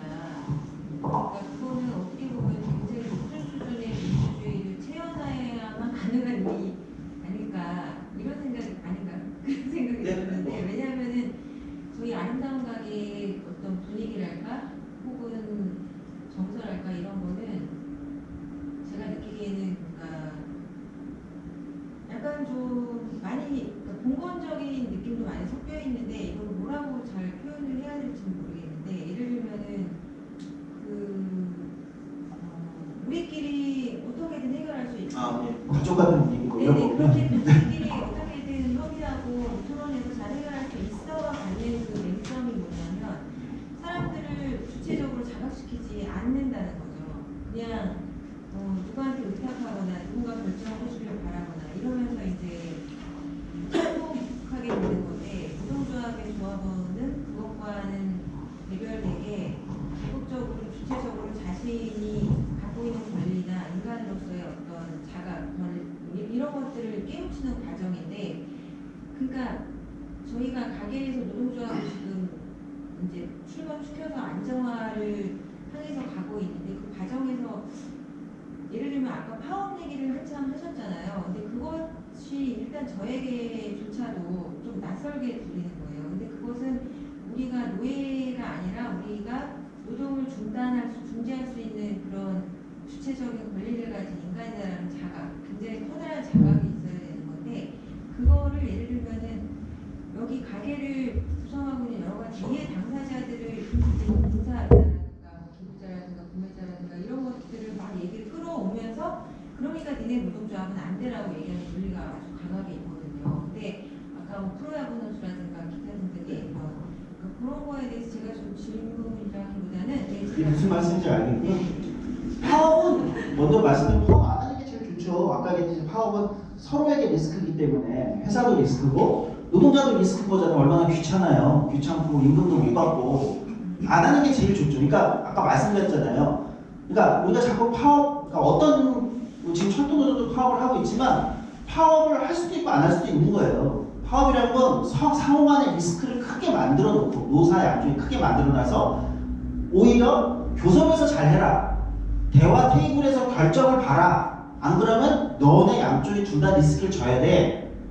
이렇게 해놓는 제도라는 거예요. 그걸 헌법적 권리로 둔 이유가. 그러니까 이게 없으면 단체 행동권이 없으면 앞에 권리가 무력화되기 때문에 이걸 헌법에 뒀다. 구조를 말씀드린 거고 그러니까 파업에 대한 어떤 수많은 얘기들이 핵심이 아니라는 거예요. 무슨 얘기냐? 대부분은 한국은 파업을 또 잘 안 하는 나라입니다. 여러분 민주노총이나 한국노총도 파업 잘 안 해요. 그러니까 언론에서 파업이라고 하는 거지 연차 내고 집회 나오는 것도 파업이라고 언론은 자꾸 얘기하는데 파업 잘 안 해요. 우리나라는 파업을 그렇게 많이 하는 나라가 아니고 또는 필요해서 파업을 한다 하더라도 사실 무슨 그렇게 큰 일이 일어나지 않습니다. 그러니까 예를 들면 노사 간의 교섭을 다 하다 보면 서로 룰이 생겨요. 룰이 생겨서 노동자도 그러니까 병원 같은 경우 예를 들게요. 병원의 응급실은 놔두고 파업을 한단 말이에요. 그러니까 필수 유지 업무라고 하죠. 사실은 ILO에서는 그 필수 유지 업무도 폐지하라고 얘기하고 있습니다. 우리는 필수 유지 업무 제도라고 병원, 철도, 발전 이런 데는 최소 인력, 운영 인력을 놔두고 파업을 하게 법으로 강제하고 있어요. 근데 국제노동기구에서는 이거는 파업권을 해치는 거기 때문에 폐지하라고 요구하고 있어요. 그럼 그게 없는 나라들이 있을 거잖아요. 그러니까 법으로 최소 인력을 유지 안 하는 나라들에도 병원에 다 노동조합이 있어요. 그럼 미국의 병원들의 노조는 어떻게 파업할까요? 어떻게 팔까요? 미국 병원 노조 파업하거든요? 뭐냐면 파업에 룰이 있어요. 서로 노사 간에. 그러니까 그런 게 생긴다는 거예요. 그러니까 미국의 병원 노조도 그냥 무작정 들어가면 안 되니까 응급실 이거는 우리의 윤리적인 문제니까 예를 들면 최소 암 환자 병동 윤리적인 문제에 대해서 서로 룰을 만들어 놓고 파업을 한다는 거예요. 그러니까 파업이라는 게 너무 우리가 극단적으로 생각하실 것도 없고 파업에 잘 들어가는 게 별로 없습니다. 예, 거의 없어요. 그냥 보통 최근에 이런 데 만들어진 제가 쭉 노조들 보면 파업을 하는 경우보다는 이런 거 있죠. 법적인 단체 행동이라는 게 점심시간에 예를 들면 과거의 표현은 선전전이나 피켓팅, 점심시간 피켓팅 뭐 이런 거 있잖아요. 이런 경우가 훨씬 많죠. 뭐 회사 앞에서 뭐 집회. 근데 파업은 훨씬 마지막에 수단. 그건 노동조합들이 리스크가 크니까. 그리고 앞에 말씀하신 그 가족 같은 분위기 이런 유머 있잖아요. 회사 그 부인 안에 가족 같은 분위기 회사라고 해서 갔더니 나 빼고 다 가족이어가지고 나 왕따더라. 그러니까 무슨 얘기냐면 사실 가족이라는 게 뭐 제가 표현이 좀 그렇지만 가족이라는 게 때로는 지긋지긋한 존재이기도 한 겁니다. 무슨 얘기냐? 가족은 소중하지만 때로는 가족만큼 힘든 존재라는 게 없어요. 왜? 사실 회사가 가족 같은 분위기라는 건 좋은 건 아니라고 저는 얘기합니다. 왜? 회사는 최근에 누구 표현했냐면 스포츠 팀 같은 곳이지 가족 같으면 안 돼요. 가족이라는 건 사적 관계와 사적 생활을 침해하게 됩니다. 특히 근데 회사에는 당연히 위계 구조가 있잖아요. 사장님이 있고 부장님이 있고 팀장님이 있잖아요. 그러면 이게 사적 관계, 가족 관계, 가족 같은 분위기, 가족 관계와 비슷한 분위기로 가면 당연히 위계에서 밑에 있는 사람들이 훨씬 나쁜 관계가 되는 거예요. 그래서 가족 같은 분위기의 회사는 우리 이런 말 저는 강의 때 많이 돌아다니고 가족 같은 분위기 제가 이런 얘기 사장님들 제가 사용자 쪽 강의할 그런 얘기 절대 하지 마시라. 지금 특히 요즘 젊은 사람들은 지긋지긋해한데 가족 같은 분위기 내가 여기 와서도 가족을 봐야 돼? 예를 들면 안 그래도 지긋지긋한데 우리 형제자매도 맨날 사고만 치고 지긋지긋한데 뭐 이럴 수도 있는 거니까 스포츠팀 같은 곳이어야 된다는 거예요. 감독이 있고 뭐죠? 스포츠팀 같은 거 딱 이해 가시나요? 개개인의 능력이고 개개인의 자율성이 있는데 그것이 하나의 유기적 효과를 내서 최선의 성과를 내는 우승을 하는 예를 들면 이렇게 그럼 감독도 잘해야 되고 코치도 잘해야 되고 선수도 열심히 뛰어야 되겠죠. 근데 그렇다고 해서 예를 들면 지금 뭐 선수를 패 예를 들면 코치가 그건 안 되잖아요. 그러니까 자기 권리가 있는 거고 또는 다른 팀에서 연봉 더 많이 준다는데 아니 갈 수 있는 거죠. 그렇지 않나요? 우리 쿨해져야죠. 그러니까 가족 같은 분위기라는 거는 뭐 때문에 노동조합이 생겨서 가족 같은 분위기를 해친다? 저는 이게 가장 나쁜 방식의 얘기라고 생각하는 거예요. 되게 전근대적인 개인이 중요합니다. 민주주의는 개인의 권리에서 출발해서 개인들이 혼자서 권리를 지킬 수 없는 문제가 발생하니까 결사의 권리를 줬다고 말씀드렸습니다. 그게 노동조합이기도 하고 뭐기도 한데 이렇게 출발하는 겁니다. 그래서 가족 같은 분위기는 정말 뭐 애인 같은 분위기에서 이런 거 얼마나 나쁘겠어요 사실은. 지옥이죠. 내가 여기 와서도 감시당해야 돼 애인한테? 또 여기 와서도 싸워야 돼? 그러니까 사적 우리 한국이 약간 그런 게 부족하긴 해요. 동아시아 국가들이 조금 그런 게 있어요. 일본도 약간 그런 게 있거든요. 근데 일본도 그게 한참 논란이 되면서 지금 일본 회사들도 일본 젊은이들 우리 회사 가족 같은 분위기인데 이런 얘기 절대 안 합니다. 왜냐면 젊은 사람들이 거긴 10여 년 전부터 지긋지긋해 하거든요. 그러니까 좀 하여튼 동아시아 국가들이 그런 영향들이 많이 남아있는데 가족 이런 중심주가 남아있는데 그거는 별로 좋은 게 아니에요. 회사는 회사고 가족은 내 가족 있어요. 가족 다 있잖아요. 회사는 회사다. 친구 같을 수는 있죠. 친구 같을 수는 있잖아요. 근데 친구도 서로 문제가 있으면 헤어질 수 있는 거고 싸울 수도 있는 거고 그러니까 그런 관계여야지 가족 같은 분이라고 절대 어디 구인단에 가족 같은 분위기에서 이런 데는 보통 가시면 안 됩니다. 안 좋은 경우가 많습니다. 또 질문 있으신가요? 교섭권을 가지기 위한 최소한의 뭐 규정 같은 게 있나요? 아까 한 명만 있어도 교섭을 한다고. 네, 할 수 있어요. 법에 보장되어 있기 때문에. 그래서 단체교섭 공문을 보냅니다. 그러니까 노동조합이 설립됐고 여기 조합원이 있어서 근데 이제 지금은 이건 있어요. 그러니까 복수노조 제도이기 때문에 그러니까 복수노조라는 건 그때 무슨 얘기냐면 그러니까 노동조합을 만들 권리라는 건 노동조합이라는 건 사람들이 다 같이 모여가지고 으쌰 만들자 이렇게 해서 만드는 게 아니라는 거예요. 무슨 사람들의 의견을 모아서 만들고 그거는 법적으로 말이 안 되는 거예요. 이게 좀 이상하게 들리실 수 있지만 헌법적 권리라고 했잖아요. 제가 단결법 헌법에서 보장합니다. 노동조합 법에는 2명 이상의 노동자만 모이면 노동조합을 만들 수 있게 되어 있습니다. 그 얘기 무슨 얘기냐? 지금 제가 강연을 하고 있는데 요 앞에 어디 옆에 편의점이 있나요? 편의점에서 여기 아름다운가게 직원 어느 두 분이 야 우리도 노동조합 만들자 해서 두 분이 여기서 편의점 의자에 앉아가지고 만들어도 노동조합인 겁니다. 법적으로 성립합니다. 제가 구체적으로 말씀드릴까요? 청년유니언 때 이명박 정부가 하도 노동조합 설립을 청년 실업자가 포함되어 있으니까 안 받아주겠다. 청년 실업자가 다수여서 받을 수 없다라고 처음에 노동부에서 얘기했다. 다수여서 받을 수 없다. 그래서 그래? 그러니까 여성노조라고 있는데 거기는 실업자가 있는데도 예전에 설립신고를 해줬거든요. 노동부에서. 근데 우리는 청년 실업자가 그보다 많아서 안 된다고 했어요. 그래서 저희가 그때 어떻게 했냐면요. 제가 정책팀장을 할 때인데 조합원을 54명을 모았어요. 저희 54명. 그래서 2명씩 짝을 지었어요. 한 명은 실업자, 한 명은 취업자. 한 명은 회사 다니고 한 명은 실업자. 그래서 1부터 27까지죠. 2명이 54 나누기 2니까 2명씩 자, 다 노동자 설립신고 내고 와. 다 자기 사는 곳에. 그러면 노동자 설립신고서에 뭐 적혀 있어요. 설립신고 내보내셨지만 앞에 총회를 하게 돼 있어요. 총회 장소 적게 돼 있고 이게 있어요. 회계감사와 위원장을 뽑게 돼 있어요. 법적으로. 그럼 2명이잖아요. 한 명은 회계감사, 한 명은 위원장. 총회 장소 수원시청업 롯데리아. 뭐 우리 자취바 무슨 중국집 무슨 성 뭐 오복성 중국집. 그래서 27개 다 냈어요. 한 명은 실업자, 한 명은 실업자. 그게 그 중에 소송을 붙어야 되는데 일본 소송을 가려고 낸 거고 당연히 이명박 정부 노동부에서 거부했는데 27개를 소송을 다 가기엔 소송 비용이 너무 크니까 1부터 27까지 낸 것 중에 청년유니언 14라고 설립신고한 게 서울시에 시청에 냈던 거거든요. 오세훈 시장 시절에. 그것만 소송을 붙어서 대법원까지 가서 대법원에서 이 확정 판결 난 게 그겁니다. 한 명 실업자. 거기가 아마 총회 장소를 시청각 커피빈이라고 했나? 카페베네라고 했었던 거 그랬던 것 같아요. 무슨 얘기냐? 노동조합을 설립한다는 거는 총회를 모아서 하게 되어 있는 것이 아니고 지금도 누구가 저 밖에서 두면서 만든다고 하면 만들 수 있는 거예요.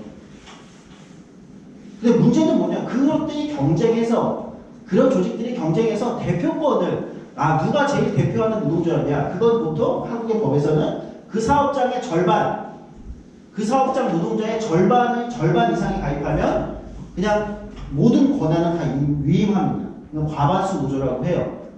권한을 다 위임합니다. 근데 교섭권은 그렇지 않은 노조도 가질 수 있고 법으로 다 보장이 돼요. 근데 노조가 여러 개가 있으면 숫자가 제일 많은 노조가 가지게 되는 거예요. 숫자가 제일 많은 노조. 왜? 뭐 어쨌든 숫자가 제일 많으니까 그 사업장의 제일 다수를 대표하는 거니까. 그런 식으로 되고요. 네. 그렇게 되어 있습니다. 네.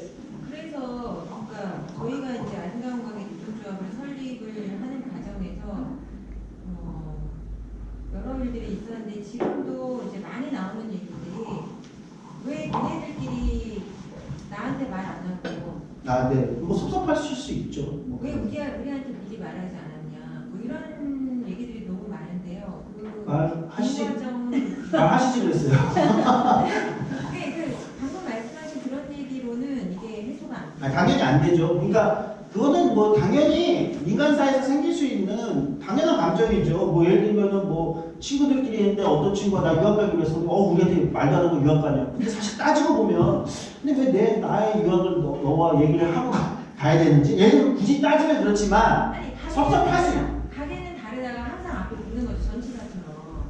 아니 그러니까 그거는 그게 이제 제가 아까 말씀드렸다시피 가족 같은 분위기 우리는 하나다라는 게 굉장히 우리의 단합된 분위기로 좋을 때도 있죠. 좋을 때도 있지만 사실 진짜 사람들의 개개인에게서는 속에서는 내가 뭐 싫어하는 사람도 있을 수 있고 당연히 인간사에서 나도 불편한 사람이 있을 수도 있고 뭐 다 있잖아요. 저 사람 약간 꼴 보기 싫은데 가족끼리도 그렇지 않아요? 가족끼리도 그게 불편함이 있을 수 있는데 그러니까 그거는 뭐냐면 제가 말씀드리는 건 그렇게 말씀하시는 분이 그렇게 얘기하는 것도 어떻게 보면 당연한 거예요. 당연한 감정이다. 그렇게 볼 수 있지만 그렇게 말씀하시는 분도 이해하셔야 되는 게 여기는 가족이 아니고 우리는 사적 관계로 만난 사람들이 아니고 사적 관계로 아름다운 가게 전체 직원이 몇 중 됩니까? 한 뭐 500여 명쯤 되나요? 지방까지 하면 이게 사적 관계로 엮여서 지금 여기 종교 집단이 아니시라는 거예요. 종교 집단도 그렇게 하면 안 되는데 종교는 가능하죠. 종교는 뭐 그렇게 하셔도 되는데 그게 아니잖아요. 회사를 다니고 계신 거예요. 다 개인의. 그렇다고 그러면 진짜 가족 같은 분위기면 누군가의 개인의 사적 영역을 다 책임져 줄 수 있나요? 그렇게 얘기하시는 분들이 다 서로가 서로의 그런 걸 책임져 줄 수 있나요? 그렇지 않잖아요. 그냥 건조하게 그리고 말씀드렸다시피 단결권이라는 건 누가 어디서 사용하든 그것에 대해서 뭐라 할 수 없는 거기 때문에 그것에 대해서 뭐라 할 수 없는 그 사람의 권리잖아요. 그 사람에게 헌법적으로 시민에게 주어진 권리이기 때문에 섭섭한 마음이 있어도 왜 나랑 얘기 안 하고 너희들끼리 뛰었냐? 뭐 모두가 얘기하고 빨리빨리 얘기하고 띄울 수 있었으면 좋겠지만 사실 그거는 되게 좀 이상한 얘기입니다. 무슨 일이 시작될 때는 처음에 누군가 얘기하는 사람이 있긴 해야 되거든요. 예, 있긴 해야 되거든요. 뭐 그런 문제일 거라고 생각해요. 저는 오히려 분위기는 뭐 말씀드리니까 알 것 같아요. 워낙 뭐 끈끈하고 자주 보고 가족 같은 분위기가 강조되는 곳이어서 그럴 수는 있지만 가족 같은 분위기는 저는 뭐 때로는 굉장히 안 좋게 쓰이는 단어다. 근데 어쨌든 뭐 그럼에도 불구하고 만약에 노동조합을 하시는 분들이 더 많은 직원들하고 진짜 하고 싶었던 목적, 의도, 방향 이런 거에 대해서 더 허심탄회하게 계속 소통하실 필요는 있겠죠. 그건 당연한 거고 필수적인 거고 그게 없이는 노동조합이라는 게 다수의 지지를 획득하기는 어렵겠죠. 그건 제가 필요하다고 생각합니다. 노동조합을 설립하는 거는 생각보다 어려운 건 아닌 것 같아요. 네. 뭐 이렇게 심리적인 저지를 받는 건 있으나 근데 일단은 잘 설립이 이제 됐건 안 됐건 설립이 됐잖아요. 그러면 많은 사람들의 의견을 모아서 의견을 가지고 해야 된다는 게 사실은 우리 같은 조직에서 생각보다 쉽지가 않더라고요. 네. 그래서 청년 유니온이라든가 딴 데서는 어떤 방식으로 이렇게 흩어져 있는 곳에서 어떻게 의견을 하고 의제를 만들고 교섭을 했는지 사례를 좀 듣고 싶어요. 그러니까 이제 차이인데 청년 유니온은 좀 특별한 굳이 뭐 대학원생 노조 같은 데는 보면은 대학이 다 떨어져 있을 거 아닙니까? 조합원들이 대학원은 다 따로 있으니까 그러니까 그거는 되게 원시적인 방법밖에 없어요. 집행부가 그만큼 그러니까 한 사업장에 몰려 있는 데는 좀 편한 게 있습니다. 근데 그 건물에서 그 건물을 1층부터 뭐 5층까지 오가면서 쭉 조합원들을 만나서 의견을 모으면 됩니다. 집행부가. 이제 흩어져 있는데 이런 데는 단열 결국은 그거는 인간 사회 끝까지 없어지지 않을 겁니다. 발품을 파는 것밖에 없습니다. 집행부가 그만큼 부지런해야 되고 발품을 파는데 특이한 사례들이 있어요. 자기 업종에 맞는 자기들의 업무에 맞는 특징들이 있을 겁니다. 여기 쓰지 않았지만 파리바게뜨라는 곳의 제빵사 거기 가면 빵 만드시는 그걸 뭐라고 합니까? 이름 파티셰라고 하나요? 빵 만드는 분들이 있어요. 그분들이 노동조합을 만들었거든요. 그분들이 법적으로 예전에 노동자가 아니었어요. 근데 노동조합을 만들었는데 전국의 파리바게뜨의 제빵사들 몇천 명이 가입을 했습니다. 지금은. 근데 아니 파리바게뜨가 다 흩어져 있잖아요. 전국에 한 곳에 다 모여있는 게 당연히 아니지 않겠습니까? 정말 힘든 거예요. 거기에 집행부가 만나러 다니는 게. 왜냐면 그 파리바게뜨 지점을 하나씩 가야 되잖아요. 근데 파리바게뜨가 좀 많습니까? 지금? 엄청 많잖아요. 근데 어떻게 되냐면요. 인스타그램을 많이 활용하더라고요. 빵 만드시는 분들은 인스타그램을 굉장히 잘 한대요.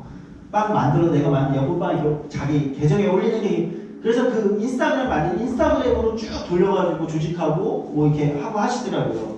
그런 사례도 있고 이건 뭐 특이한 사례인데 뭐 그 자기 업무에 맞는 방식을 결국은 하셔야 돼요. 발견해야 되고 네이버 노조가 아마 지금 네이버의 노조가 있는데 네이버 노조가 되게 지금 힘들다는 게 뭐냐면 집행부가 되게 힘들어요. 집행부가 너무 일이 많아요. 왜냐? 네이버 같은 IT 회사들 한국에 카카오나 네이버 같은 데는 새 컨텐츠가 나오면 네이버에 뭐 라인이 나왔다 또는 뭐가 나왔다 새 컨텐츠가 나오면 그걸 하나를 자회사로 해요. 보통 자회사. 근데 네이버 노조는 어떤 거냐면 자회사하고 본사 상관없이 다 그냥 조합원이니까 근데 자회사잖아요. 그 자회사에는 자회사니까 사장이 또 따로 있어요. 법적으로.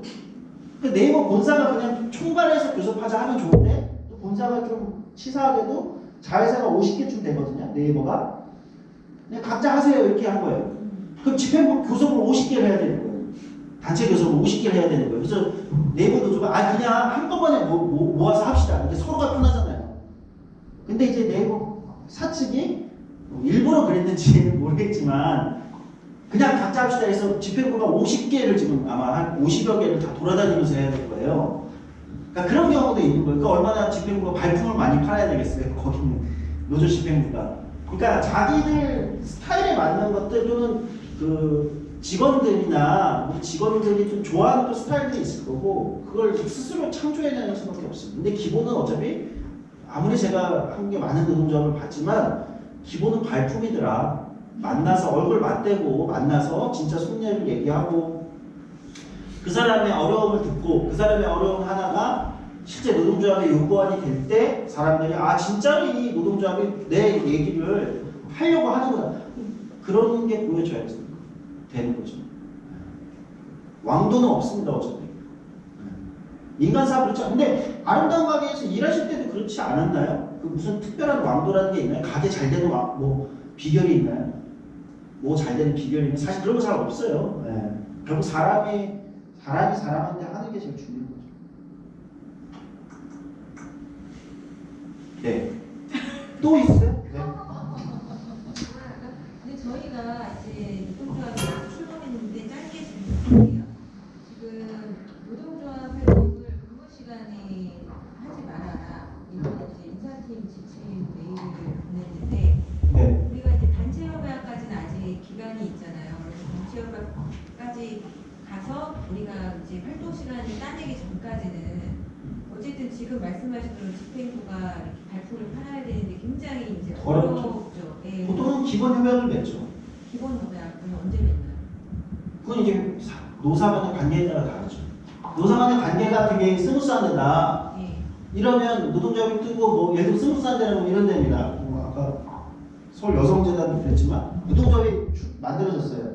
그러면 노동조합 창립식을 할 거 아니에요. 우리 만들어졌다. 그럼 이제 사장이 그 회사 여기는 이제 재단 그 대표겠죠. 재단 대표가 이제 축사를 오죠. 축사를 오고 뭐 이렇게 선물도 쭉 돌리고 이게 뭐 기념품도 사측에서 어려운 거 없이 돌리고 이런 뭐 스무스한데 좋은데 이런 데는 이런 데가 있는데 그러면은 뭐 그런 데는 보통 처음에 시작을 어떻게 하면 기본 협약을 맺죠.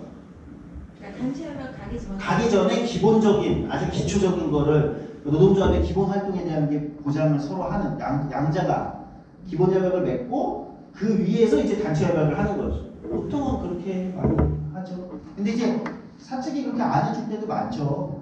그냥 법대로 가자 이렇게 하면 이제 어차피 단체 협약 맺을 때까지는 그건 또 법이니까 이제 그렇게 됩니다. 그래서 기본 협약 이런 거도 있어요. 스무사는 기본 협약에서 어차피 이제 그 직원 숫자가 있잖아요. 직원 숫자, 노동조합 숫자에 따라서 타임오프라고 하죠. 타임오프를 뭐 일단 몇 시간 일단 50시간이면 50시간 인정해 놓은 다음에 그 다음에 이제 단체 협약 본격적인 거 하자. 그래서 나중에 최종 정하자. 뭐 이렇게 하기도 하고. 네. 우리도 스무스한 사측이었으면 좋겠습니다. 네, 뭐 제가 잘 몰라서.